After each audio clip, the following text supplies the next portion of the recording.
Joe Rogan has seen a lot in his career, inside the cage, on stage, and behind the mic, but even he admitted that what he watched unfold in court this week might be the most disturbing thing he's ever seen connected to the entertainment industry. The reason? Footage from one of Diddy's private parties submitted as evidence in a major court case, and once it played, there was no turning back. Joe didn't just react, he tore into Diddy with the kind of raw, unfiltered truth that only Rogan can deliver. Like all this Diddy that's coming out. Like, I was just going to say, doesn't that sound topical? Jesus Christ. The first day of the trial, did you pay attention to any of that stuff? I looked at it for like 10 minutes this morning, and I was like, I got to stop. I can't look at this. Let's be real, Joe said, looking directly into the camera at the top of the show. This wasn't some casual celebrity hangout. This wasn't people kicking back with music and drinks. This was something way more controlled, way more staged, and way more disturbing than anyone wanted to admit. The footage, leaked from a courtroom where Diddy is facing growing legal pressure, offered a rare glimpse into the mysterious events that have long surrounded his private lifestyle. For years, rumors circulated about these exclusive parties, the guest list, the secrecy, the lack of phones, and the tight control. But rumors only get you so far. This time the court had video, and once the footage started rolling, Joe Rogan couldn't believe what he was seeing.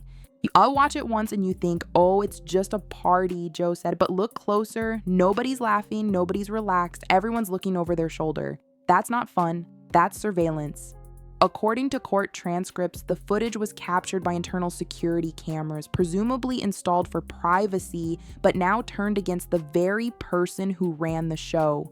What they captured wasn't illegal on the surface, but it told a story. One of fear, control, and complete orchestration. Joe described one part of the clip where young guests were led through the mansion like they were on a guided tour. No one was moving freely. Everyone was paired up, assigned where to stand, when to clap, when to smile. Like if she's going to be warning people, why did she never warn anyone about Diddy? Exactly. Yeah. The whole thing is so strange to watch play out. It seems like the Diddy thing was like an Epstein-type compromise deal, where he had, whether he was doing it himself, conceivably, people want to think that he's attached to some intelligence agency or something like that.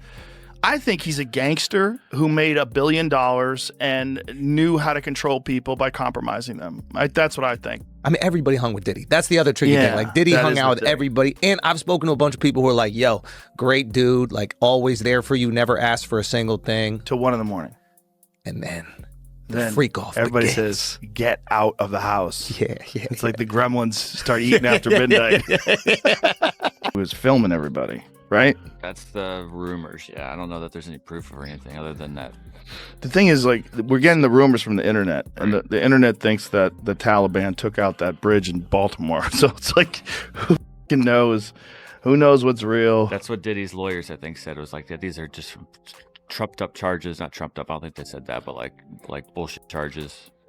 Dude, when Homeland Security invades your house, you got problems with dudes with fucking guns and body armor. Well, it's just amazing how many people in the Diddy party list that are supporting Kamala. Too. Yeah, seriously. It's like insane. Publicly, openly, like all in. Yes. It's like J-Lo was like his ex-girlfriend.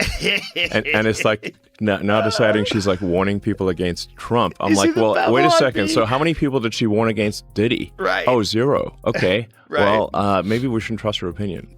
What's going to happen, though, you think? Well, Diddy's going to be in jail for the rest of his life.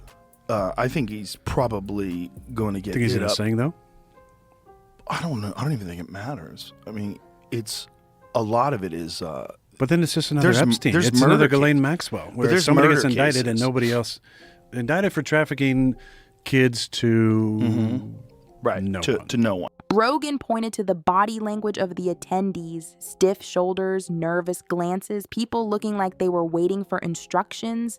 I've seen cult documentaries with more freedom than this, he added. One of the most unsettling moments came when the footage showed a row of guests being asked to hand over their phones and sign a non-disclosure form before even entering the main room. The staff collecting the devices weren't polite, they were firm, almost military. It wasn't a request, it was a requirement. People say, well, celebrities have a right to privacy, Joe said. Sure they do, but when you're bringing in young artists, influencers, people trying to make it and then stripping them of communication, mobility, and even choice. That's not privacy. That's power being abused. The party, which court officials say took place at one of Diddy's gated properties, was allegedly part of a larger pattern. Other witnesses have come forward with similar descriptions: high walls, strict rules, mandatory schedules, and tightly scripted social interactions.